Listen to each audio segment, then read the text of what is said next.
Apa perbedaannya terapi fasdu dengan bekam? Dan lebih aman yang mana? Sebelum bicara perbedaan ya, kita ngomongin persamaan dulu. Sama-sama mengeluarkan darah. Ketika darah keluar, otak akan perintahkan sumsum tulang untuk produksi darah yang baru. Maka bekam, fasdu ataupun donor darah itu sama-sama meregenerasi sel darah sehingga darahnya mudah terus. Kemampuan mengantarkan nutrisi dan oksigen serta ngangkut sampah-sampah metabolisme itu jadi jauh lebih bagus. Metabolismenya jadi meningkat. Dayanya akan stabil dan mencukupi. Itu persamaannya.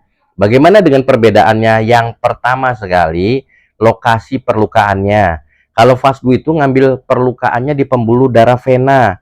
Kalau bekam itu ngambil di pembuluh darah kapiler. Artinya apa? Kalau pembuluh darah kapiler yang diambil itu adalah darah-darah yang memang bentuknya rata-rata sudah nggak sempurna. Darah-darah yang banyak mengandung sampah-sampah metabolisme, darah-darah yang banyak mengandung substansi penyebab penyakit, lebih banyak itu. Kenapa? Ibaratnya dia ngambil air, kalau aliran air yang ada di kota, ada sungai, ada kali, ada got atau parit. Bekam itu ngambilin darah atau ngambilin airnya di got sama parit yang banyak sampahnya. Kalau fasdu ngambilin darahnya di kali. Jadi darah bagusnya sama darah jeleknya itu dua-duanya keambil. Jadi itu lebih maksimal dengan bekam kalau ngomongin sampah yang keluar. Yang kedua, tata laksana bekamnya. Kalau fasdu itu ngambil macam kayak donor darah. Perlukaan ambil jarum yang ukurannya 18 gitu ya, kayak spuit gitu ya. Cek, darah keluar. Kalau bekam, teknik perlukaannya sebelum dilukain, yang pertama dikop dulu, yang kedua baru dilukain, lukainnya juga banyak, pakai jarum gitu ya, banyak. Yang kedua dikop lagi. Maka ketika tekniknya itu berbeda, reaksi tubuh terhadap perlakuan teknik bekam sama teknik fasdu juga berbeda. Tentu. Yang kedua, perbedaan itu dari teknik perlukaannya. Kalau fasdu itu langsung ke pembuluh darahnya dilukain. Kalau bekam itu kan dikop dulu, dilukain, kemudian dikop. Ada 3 tahapan. Nah, kalau fasdu dilukain langsung darah keluar. Karena pembuluh darahnya pembuluh darah besar, volume darahnya langsung keluar dan dalam tempo waktu singkat darahnya keluar banyak. Butuh darah yang mencukupi dan daya yang mencukupi ketika kondisi pasien itu di fasdu. Kalau bekam itu karena tekniknya di cupping, kemudian ditore, di cupping lagi, maka kondisi klien yang lemah, kurang daya, kurang darah pun bisa dibekam. Misal, teknik pengkopan.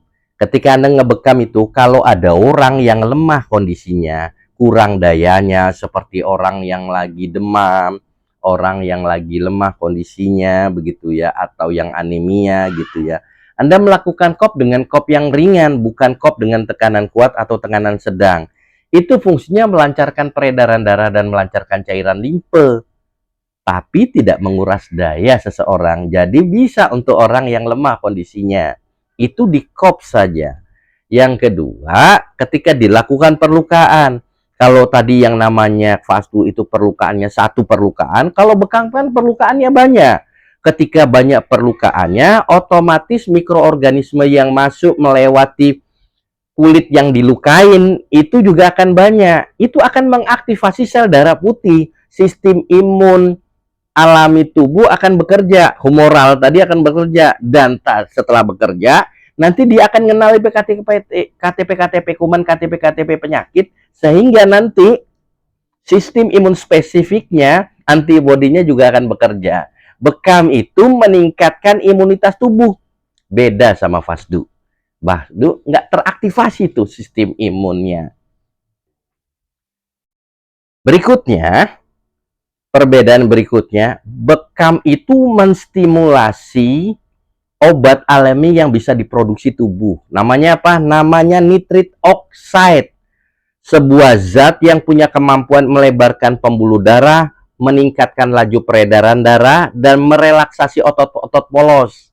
Nih, orang yang sudah tua, gitu ya, nitrit oxide-nya jumlahnya sudah sedikit.